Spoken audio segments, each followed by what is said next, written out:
Our question for this week from the sermon is doesn't Christianity squelch diversity? And so we talked about that in the sermon this morning. The two main areas that we sort of tried to look at were sort of um, how has Christianity spread uh, over the course of over the course of the last 2,000 years, and is it uh, you know is it really a diverse religion, or is it just sort of a Western religion like many like some people sort of use as an objection, and in general, if you look at the statistics and you look at the history and the beginning of the church, it's really hard to say um, that it's anything but the the most diverse religion in history in terms of how it's spread out geographically, how the types of people that have embraced it, uh, and um, and so that was sort of the first bucket of stuff that we looked at, and then the second was more of an American question, right? And looking at sort of the race and the church in America, and tried to look at that a little bit too. Like I said this morning, there's a lot. There's a lot we could say about this. There's a lot to talk about, and so I told Sarah Weinrich after church. I I don't know that the sermon ended up being what I thought it was going to be in terms of when I started and what I thought I'd end up talking about, and what I ended up, and it's just kind of the way it happened. But I think because of that, there were also things that we could have said, but just didn't have time to.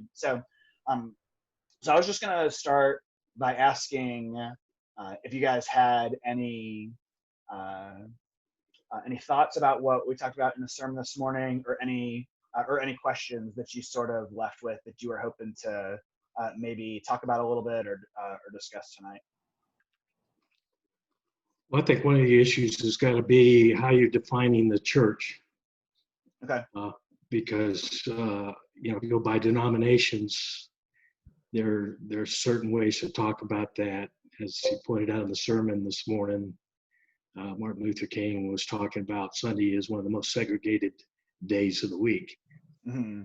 And if you go by that in terms of denominations, then you've got kind of you indeed have segregation, Right. probably all around the world. But if you broaden that definition to the body of believers, that's a whole different model. Yeah. No, that's a good point. And I think, I think probably the when Paul's talking, obviously he's addressing the specific church in Ephesians, right? For example, with what we were looking at this morning. But I do think there's a broad sense in which he's talking about, this is sort of one of the goals of the church in general is, and I think, for us, I wouldn't say that what we're talking about here means that we should sort of get rid of denominations and sort of try and have everybody sort of all mesh together in one thing, right? I think there's a lot of good things about denominations, and a lot of things that are really helpful for us in sort of the work of the work of the kingdom. I think, and so I think you're right in one sense. If we talk about just the church universal, we looked at the statistics this morning, right? And the diversity of the church is really unparalleled, right? In any type of faith. I think the question it probably should beg from individual churches is to say, um, uh, what is there something we're missing out on because we don't experience the broadness of the church on a regular basis? And so I think, the church. I think the church is reaching all different types of people in all different places, but I don't know that everyone is necessarily benefiting from that, in the sense of it can be, if we're in a specific church in a specific denomination, sort of walled off from the rest of that, and with no sort of partnerships with churches and with denominations that are, that might be different than us, or with no way of sort of being exposed to people, to brothers and sisters in Christ that are different than us. I think, I think I said this morning, we miss out on something in what we have to learn from each other. I think there were,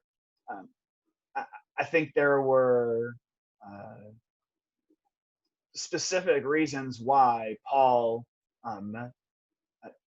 didn't start two different churches, right? But had one church in Ephesus for people from different backgrounds, and there's something about that oneness and that unity that that reflects the goodness and the glory of God in a way that we don't necessarily see if we're always just separated. So yeah, I mean, I think both can be true at the same time, right? That we can say the church universal is really diverse, and at the same time, there are individual churches and individual denominations that that should be more purposeful in pursuing sort of diverse relationships within within the church, and that's going to look different, I think, for for everybody.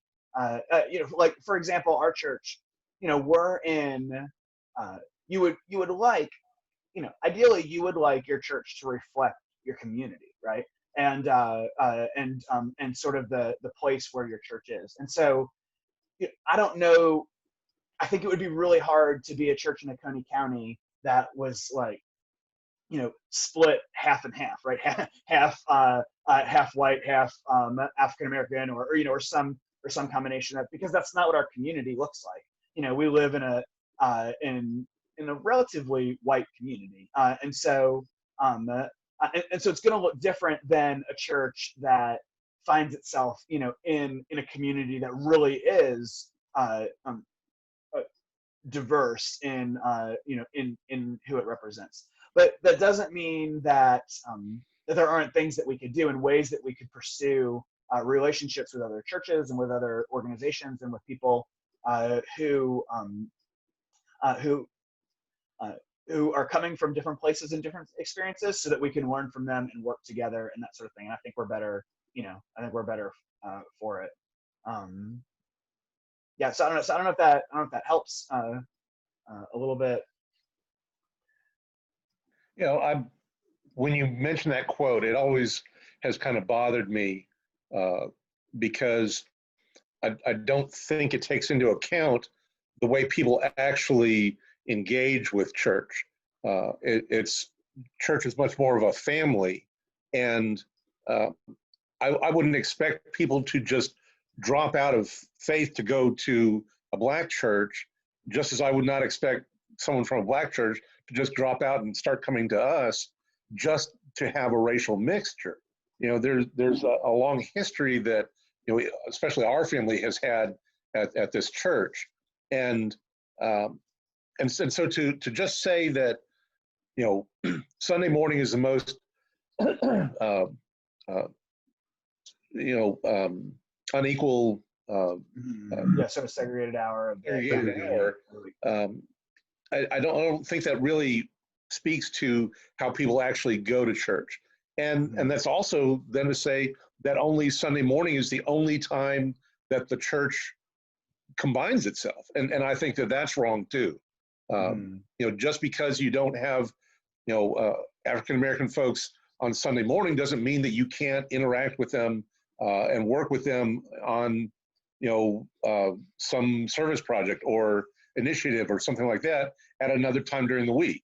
So I think that I think his quote is technically true, but I don't think it shows the problem that I think when you first mention it. Well, it was probably, and it was probably true in a different way when he said it, right, 50, 60 years ago than, than maybe what we're talking about today also, but yeah, and I think even in that, I think diversity can look different in different ways also. I mean, we have, Robin's been doing ESL, for a couple of years now, and and I think our hope would be that we would see people from ESL become a part of our church, right? And infuse diversity in our church, not just for the sake of diversity, right, but for the sake of seeing people come to know Jesus and come to be part of of the church. And so I think in that way, I think I think even just the way ESL works in our church, I think that is a means by which we can pursue relationships with people that are different from us in a way that can benefit our church and be really and benefit us and be really helpful along these lines. So I mean I hear what you're saying, and but I think I think because our natural inclination is to sort of gravitate towards people that are like us, I think it I think then it also means we if we are not intentional about trying to pursue those relationships and build up community with other believers outside of that, we might never will, right? And so thinking about ways to be intentional about it, even if it's different from saying, hey, I need you to leave your church and come to mine, so that we sort of feel feel better about ourselves, or or that sort of thing. Yeah, and I think along those same lines is that if we're not a church that is welcoming, then that's a real problem. Sure. But you can't force people to come to your church just to come to your church. But again, and this is something that Nathan has talked about, is that if we are not, bringing in new believers, then there's a problem there. That we should be actively growing because we should be, as individuals of the church, going out and meeting people and helping them to come to know Christ. And in the same way, we should be actively reaching folks from different nationalities and stuff. And if we aren't doing that, then yes, the segregation is a real problem. Yeah, no, I think I think you're right. I think sometimes people in our church have talked about, well, how do we get people who maybe aren't reformed to become reformed, right? That we're maybe sort of connected to, or that sort of thing. And and one way is to take people that have been Christians a long time but not reformed and try and convince them to believe something different, right? And to kind of give up long held beliefs to take on something different. But another way is to introduce people to Jesus for the first time and help them to understand it from the very beginning, right? I mean, just like you're saying, and help them to understand how what the Bible has to say to us through that lens, from the very beginning. And I think it's it's similar in saying, sharing our faith and inviting people to be part of our community is the best way to to do that. And to be and to make sure that we that we are doing that we are welcoming, that we are inviting people, and that we that we create an environment in our church where people who are new do feel welcome, right? Do feel like they want to come back, even that they want to even if they're not Christians, want to know more about Jesus because of the relationships that they're building and the experiences that they that they have. Yeah, so I mean, I think that's a good I think that's a good point. And I think just the broadness of our relationships does does help. And we've talked about this like in preparing to go to Mexico on our mission trips and some things like that, where we study like When Helping Hurts, right? And that book and that study that we've done, where what they try and help you understand is that you are not serving the poor because you have everything, they have nothing, and you're trying to give them some of what you already have because you're so great, right? When we serve the poor, we have something to offer them, maybe in material things that they don't have, but there are things that they have to offer us that we'll miss out on if we're just sort of this paternalistic, you really need me to survive. There's a benefit of relationship with people that we're serving that helps us understand faith and understand that sort of thing through those relationships as much as what it is that we have to offer them. And I think that's true of of anyone that of any of our brothers and sisters in Christ that are different than us. They have a different perspective to offer, and something that will really help us to understand the fullness of God a little bit more, and have a perspective on faith that maybe we haven't had before. Any other thoughts or questions from this morning? Well, indeed, I'm thinking about the diversity in it within the local church. There certainly is some of that in terms of everybody's comes in a little bit different, but I concur locally. There is going to be more congruence in the congregation because of familiarity with the cultural issues that people are dealing with, the interests that they have, the backgrounds that they have. So there'll be some cross connection with that. It would be a mistake. I was thinking on the way home, for instance, I've had the privilege to attend, maybe you all have too, a Black congregation which some will worship for 3 hours and not blink an eye. Yeah. And I was thinking, how many people from those congregations would come to a Presbyterian or Methodist service where after 15 or 20 minutes, people are looking at the watches, wondering when the sermon's going to be over, and they're expecting a 2 or 3 hour sermon.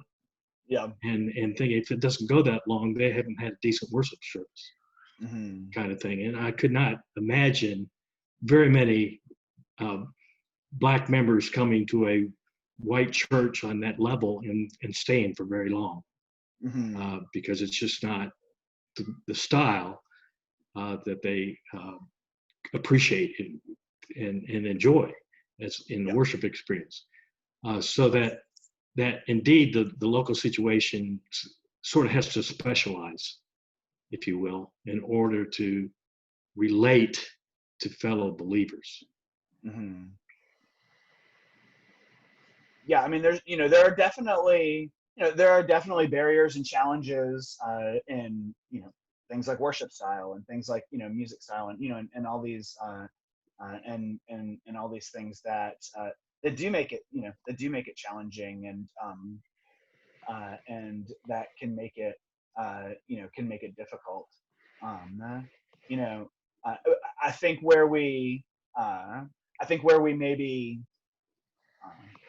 maybe we begin to see what we're missing apart from like deep relationships with people is maybe something like what we're going through in our country right now with with different issues of race that are coming up and questions that are being asked and conversations that are being had, and different arguments. And I think, it can be hard. I mean, I find myself at times, trying to figure out, all right, well, what do I think about this? What do I believe about this? How do I understand this? Even from a biblical perspective. Um, and, and so, but knowing that I'm sure there are things that I'm missing about the conversation, right? That I'm not seeing because of sort of my experience and what, and my lack of experience in certain things, and so, in the last few, weeks and months, I've tried to read more and listen to people, talk more and that sort of thing that, African Americans and different things, from our denomination and from, and who are believers to sort of help me understand it better. Um, but I know that had I been in better relationships with, you know, with with African Americans, I would have been, I would have had that as an advantage in sort of understanding their perspective of how things are, are going on, and how to, and how to maybe just see them the way that they see them, even if I don't agree all the way, right? Just to be able to see it from a different, from a different angle, and understand at least what's at the heart of some of the issues, even if I don't totally, even if I don't necessarily, agree.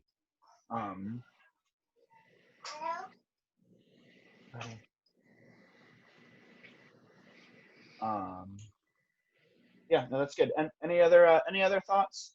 And then I've got a couple of things that that we can. Well, Stephen, what you were just saying, I kind of can identify with just a little bit of, being in Mexico. There are certain things that I understand because I have spent a lot of time in the culture, and I'm currently in the culture, and I can understand it to a degree, but then I also know that there's a level that I can't understand because I'm not from the culture.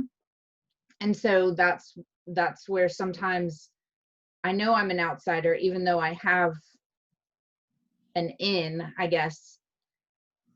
And I've reached out to some people that I feel comfortable with talking to, or asking them questions about, well, what about this specific issue? Like, what is your take on it? Or what do you think, Christians in this area, what do you think they think of this issue? And that's kind of what you're talking about, is that, if we don't have those relationships, our information is going to come from social media, regular media, and that's not personal at all. You're seeing that opinion through the eyes of whoever's putting the story or the information out there. But, so it's hard to like you said, if you don't have those personal connections already, then it makes it kind of awkward to try and force those, when things do happen, to kind of get that personal experience. And it's something that just takes time, and to have good intentions, to have the relationships for the right intentions, and not just to feel like you're doing a good job at having multicultural relationships, Yeah, now I can sleep better at night because I have, right. I have these friends, or because I've done this kind of thing. Yeah. Yeah, and I think that's why, that's why we've said, I said this morning, that ultimately this is not, this is not like the gospel, right? In the sense of that, this is not the main purpose of the church, but understanding it and pursuing it, is often a byproduct in one way or another of of a gospel-centered, just life, and I mean, you think about in Galatians chapter 2, there's there's a story of Peter, where Peter had been eating with Gentiles. Everything was good in the church, and then these men from Jerusalem come, and they're sort of like, Peter, how can you eat with those Gentiles? You know, they're sort of lesser Christians than us because they don't do all of the religious things that we do and don't have the history that we have. And so basically Peter backs off, right? And he stops really associating with the Gentiles. And when Paul comes and he sees it, right, he challenges Peter, right, which is it's a bold move, right, to challenge Jesus's best friend, right? Well, but it was such a striking contradiction to what the church is supposed to be and what the gospel is supposed to produce that that Paul felt like he had no other choice, right? And in Galatians 2, where it talks about him opposing Peter, in verse 14 it says, "But when I saw that their conduct was not in step with the truth of the gospel, I said to Cephas before them all, if you, though a Jew, live like a Gentile and not like a Jew, how can you force the Gentiles to live like Jews?" Right? And so when Paul looks at this situation, right, which is this form of racism, basically, right, where he's because of the ethnicity of this half of the church, he doesn't want to associate with them.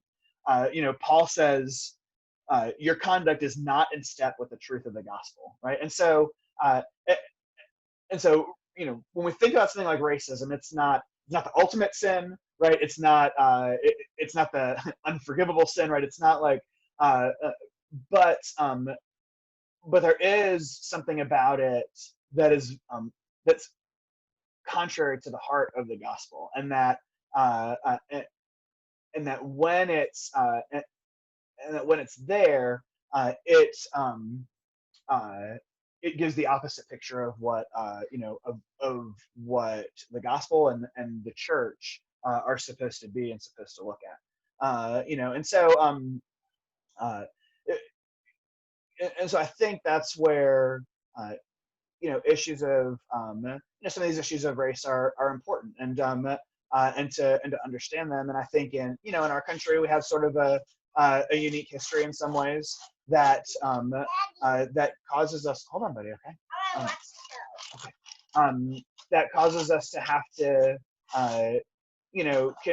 think about some things, right? I think when we think about these types of relationships now, we're not starting from an equal playing field, right? There's a history, and there are things that we have to that we are having to overcome in pursuit of this kind of unity and this ability to work together. And so I think just acknowledging that makes a huge difference in beginning to pursue those things. I think our instinct is always to not always. Our instinct tends to be to go on the defensive, right? So when when we hear something is not right, then maybe we tend to want to push back to say, well, it's not as bad, or it's not, I don't really think it's there because I haven't seen it.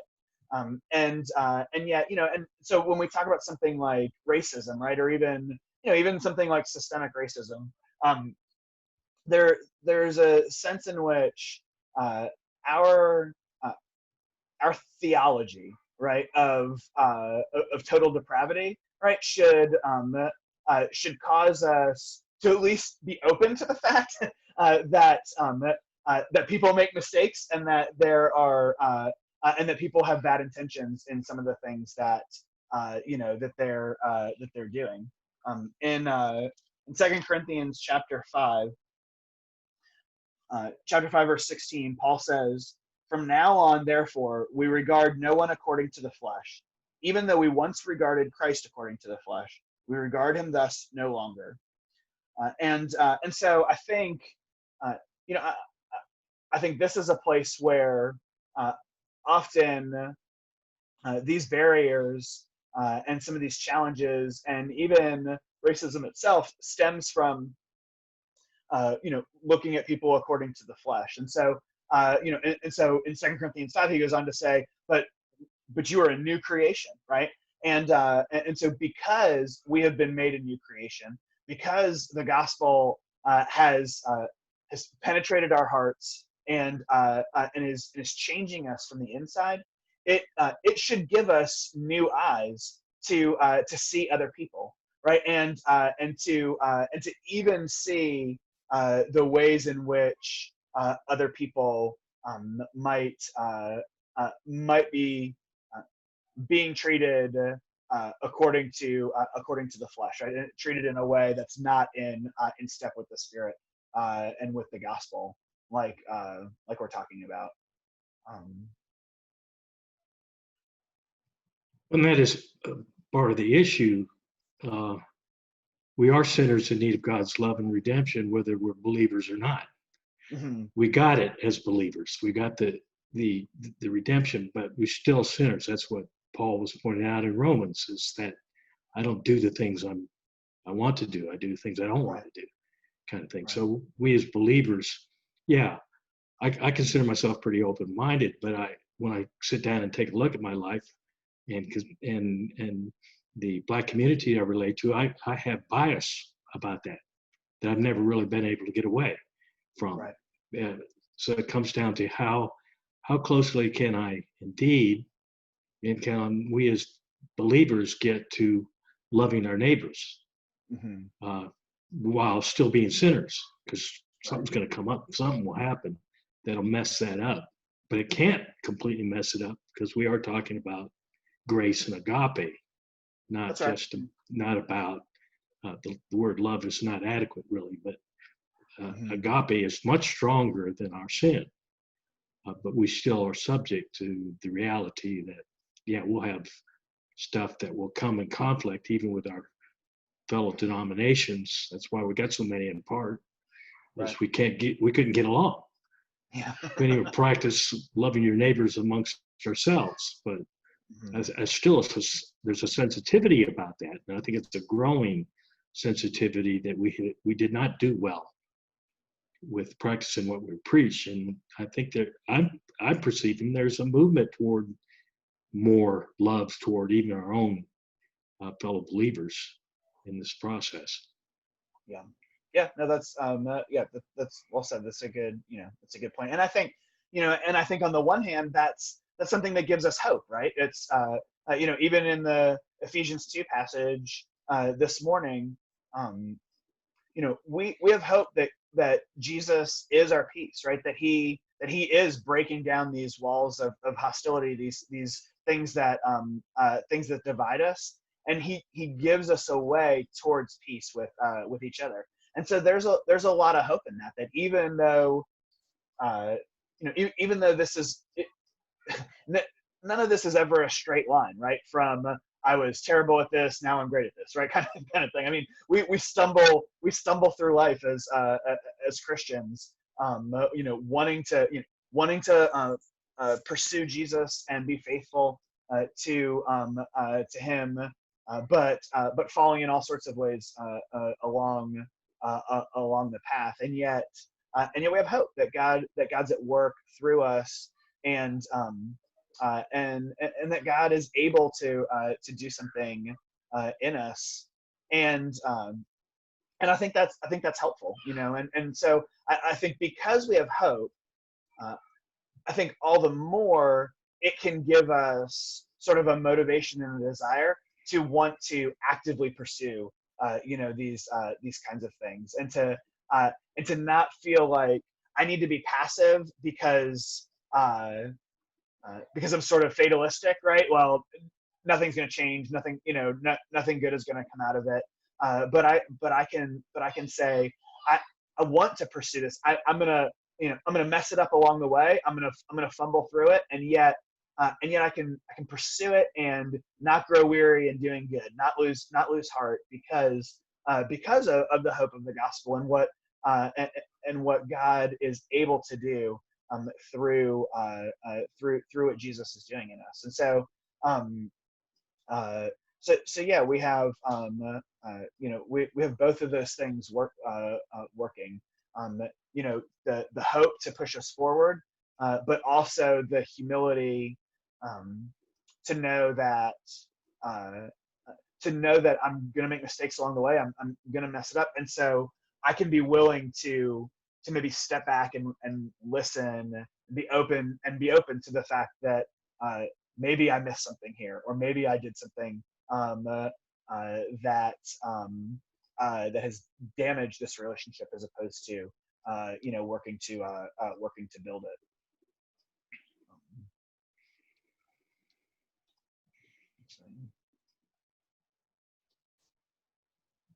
I was gonna so one thing, and you guys can feel free to stop me and ask questions, or make comments along the way. That'd be great. One thing that I thought I would just mention, because it's such a big thing in just in sort of the news right now and what's going on, is the just the Black Lives Matter kind of statement versus movement, and sort of what does that look like, and how how do we think about some of these kind of things, and I think as an organization, right? I think there are a lot of things that the organization itself stands for that are antithetical to the gospel, that would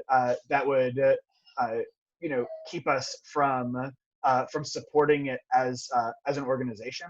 But I think as a statement, right? It's something that we want, that's important to be able to acknowledge, and I think that's some of where maybe the confusion comes from, and some of the debate in the church over it, is that when people use that phrase, I think a lot of times maybe our minds go right away to the organization, and we miss maybe what's at the heart of what people are trying to say. Faithful Christians who are trying to use it to make a point of acknowledging the dignity of people whose dignity hasn't necessarily been acknowledged fully in the same way throughout history. And so I think we should have the ability to acknowledge the dignity in a person, and to say, yes, Black lives really do matter, and to be able to distinguish it from the organization, and as we think about it, and as we talk to people about it. I mentioned Dr. Carl Ellis this morning, and he had some interesting perspective on this, because he said, he was saying basically the same thing I'm saying, that as an organization, there are things that are, as he read through the website, he's like, there's no way, I would support this as an organization, and yet, and yet to acknowledge what's at the heart of the statement. And one of the points that he made that I thought was really interesting, he said, this isn't the first time that the culture has sort of co-opted vocabulary, right, and co-opted a phrase, where and a lot of times what happens is the church sort of gives it up, right, and the church says, well, the culture sort of owns this now, so we just have to sort of walk away from it, and what he was talking about is the ability to sort of reclaim vocabulary and reclaim words from the culture, to be able to say, this is actually a very biblical statement, right? Apart from the organization, and so what would it look like for the church to actually fight to be able to use it in a way that that would be true to the scriptures, versus using it in a way that is sort of works against the scriptures. And so that's a hard thing. That's a hard thing to language changes quickly, right? And the meaning of things can change quickly in our culture, in our culture also. But but I don't think but I don't think we have to instinctively push back against the sentiment behind it. I heard one pastor sort of use this as an example. He said, imagine, I'm talking to my wife, and my wife is trying to tell me that she doesn't feel like I've been paying attention to her as much lately. She doesn't feel like, I've really done much to show that I care, that I care for her. And so so we talk, and she explains this to me for a while. And he said, if I were to turn around and say, well, honey, I care about you. Of course I care about you. I care about everyone, right? Then it would not really be a satisfactory response, right? To say, well, of course I care about you because I care about everyone, right? She's wanting in that moment for me to acknowledge something that she doesn't feel like I've been acknowledging up till now. And so there's specific intent in saying that that you matter and that I care about you. That doesn't take away from the fact that other people are important and I care about other people too. But in this moment, it's emphasizing something that needs to be emphasized. And I think that's what I think that's at the heart of a lot of people, at least Christians who might use this phrase are getting at, right? This idea, to just respond, well, all lives matter, sort of misses the point of the statement that's trying to be made, which is we want to acknowledge the dignity and value of some people who don't necessarily feel like that's been the case so far. So I don't know. I thought that's something that comes up enough. I thought maybe I'd just mention a little bit. I don't know if you guys have any questions or comments about that. So we shouldn't say all wives matter. All wives matter. Yeah, thank you, Philip. Yeah, yeah, well played. But no, I think that was conversation. That's a good point you made, because that obviously that's one of the ones that's got our attention right now. But it causes knee-jerk reactions and defensiveness, and so a response real quickly was all lives matter. Well, that missed the point. And as soon as, when people get defensive, what in the world drove people to say that to begin with? That's what needs to be heard. There was pain in there. Yeah. So are we willing to hear the pain and try to understand why somebody would say something bad? It could be more everyday kind of thing, where your spouse comes in and says something, well, you never pay attention to me and don't appreciate. Well, I appreciate everything you do. Well, there's something missed in that.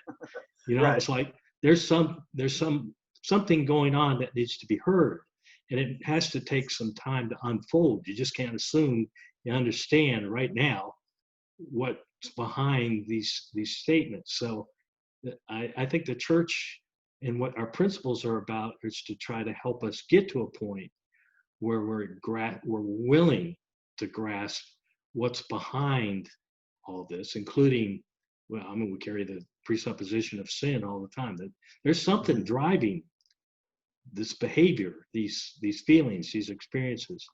Are we willing to find out what they were? Christ was. Yeah. That's what the incarnation's about. Mm-hmm. He joined us. That to me represents one of the greatest statements of all time of empathy. God came personally to engage us. And that's powerful. And I think the church has got tools to do that as believers, but we get defensive too quickly and not hear. Yeah. No, it's a great point. Things like that are often an invitation to hear somebody's pain and to join them in it. And as Christians, to love our neighbor. You're right. I mean, that's the call, is to enter into the mess, and be willing to carry each other's burdens.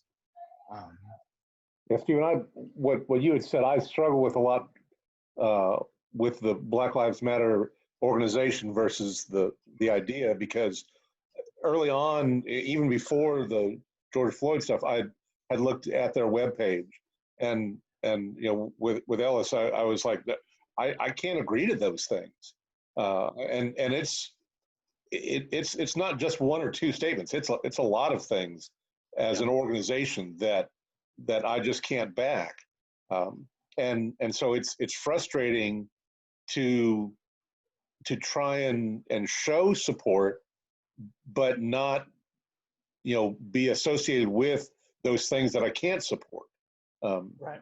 and trying to find that balance where someone understands what I'm for, and not just the blanket thing. And so it ends up sometimes being, I don't say anything, just because it takes time to explain all that, and these days nobody wants to take time to listen to Right. your full explanation.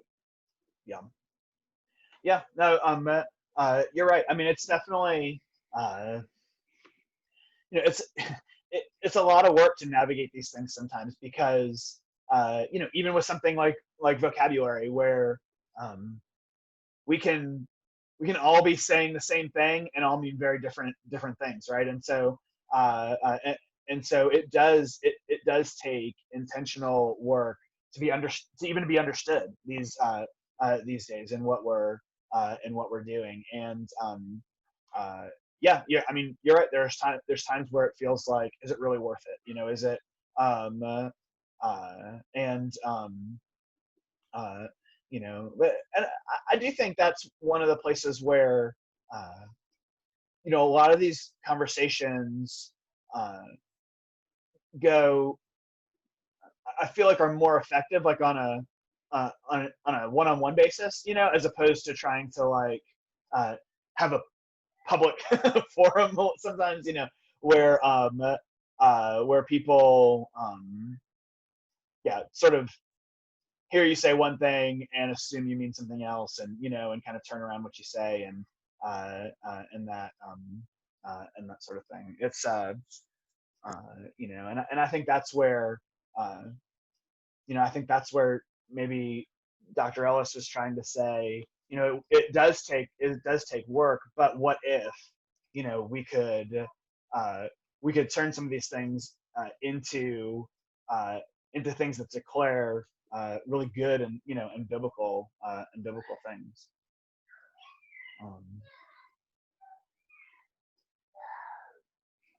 I had let me look. I was trying to look through, a couple different books had just different lists of, like, here's things that you can do, or things that could be helpful to sort of pursue some of these things you can do on your own, things that you can do with other people. One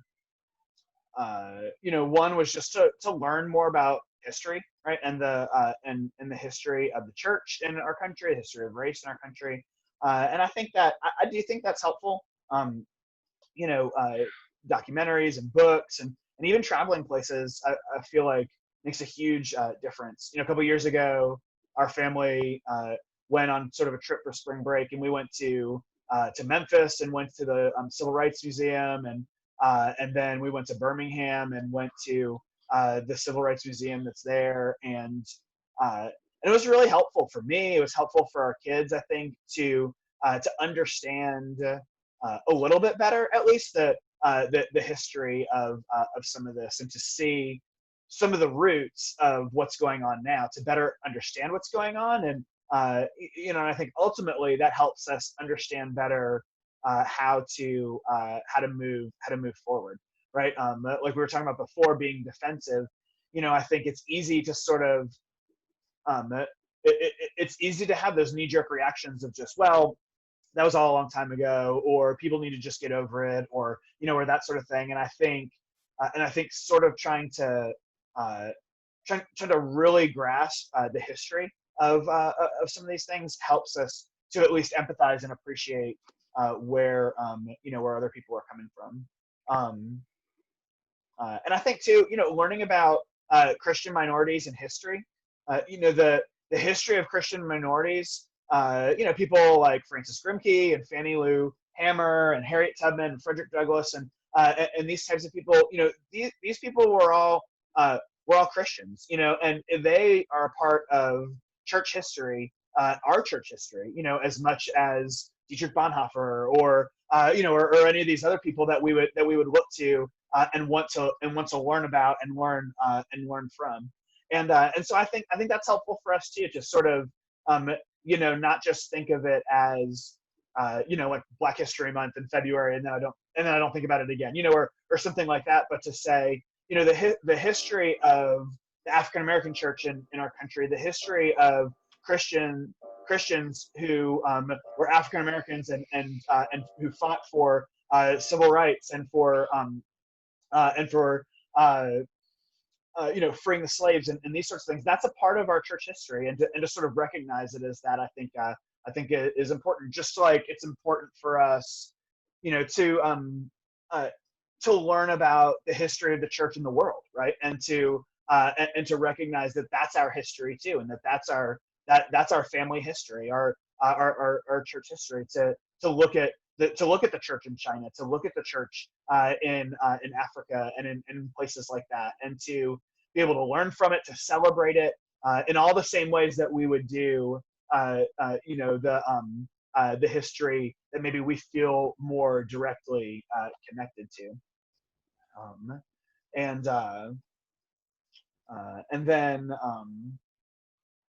then one suggestion that I thought was good, as we've sort of talked about this a little bit earlier, but purposely maybe changing your routine or where you go or what you do to help you encounter people who are different than you more regularly. We sort of get in our habits, we get in our routines where we go to the same places, we see the same people, and if those are never places that sort of take us out of our comfort zone, that take us out of sort of where we feel most comfortable, then it'll be really hard for us to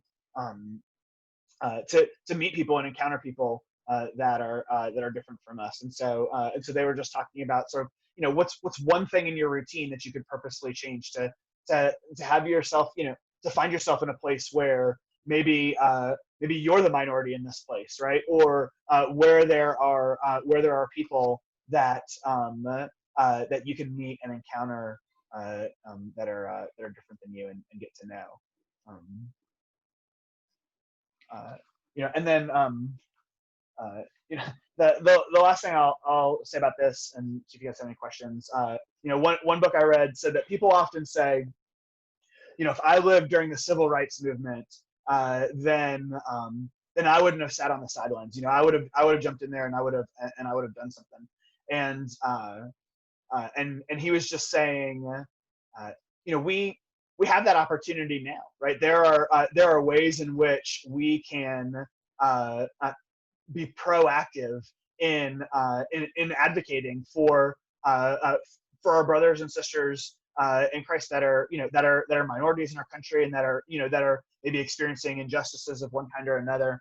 We have the opportunity to do that now, and so we can actually the Holy Spirit can actually give us the motivation and ability to pursue those things now, and not just think about what I might have done in the past at some point.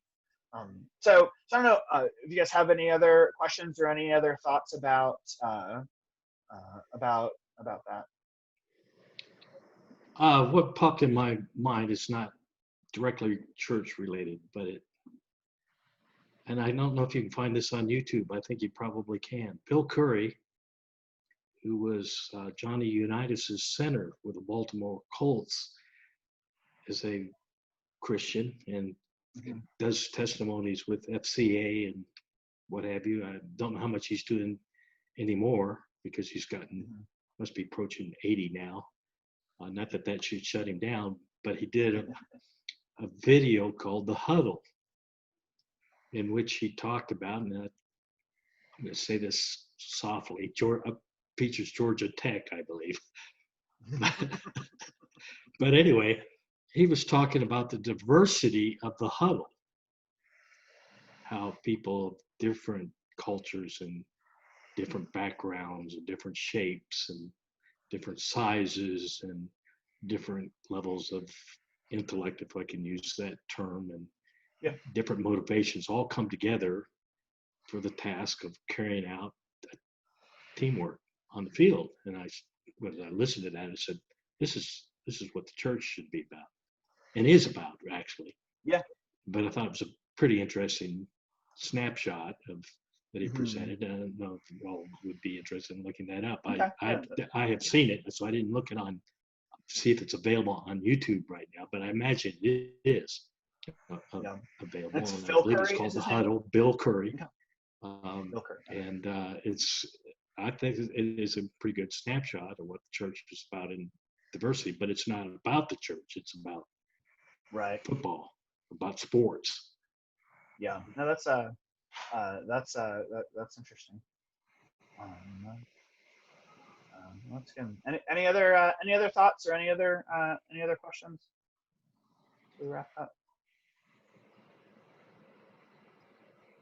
Well, I'm gonna post when I post this in the notes. I'll post resources like I've done before. I probably have a longer list of resources for both Christianity, around the world, and the race and the church in the U.S. And so, if you're interested in thinking about this more and talking about it more, or learning more about it, there may be some good places to start there with just books and articles and some resources to look at, both for adults and a list of stuff for kids as well. So, all right. Well, I really appreciate you guys joining in, and it was a great conversation, and I hope you guys have a good evening. Great. Thank you. All right, thanks. You too.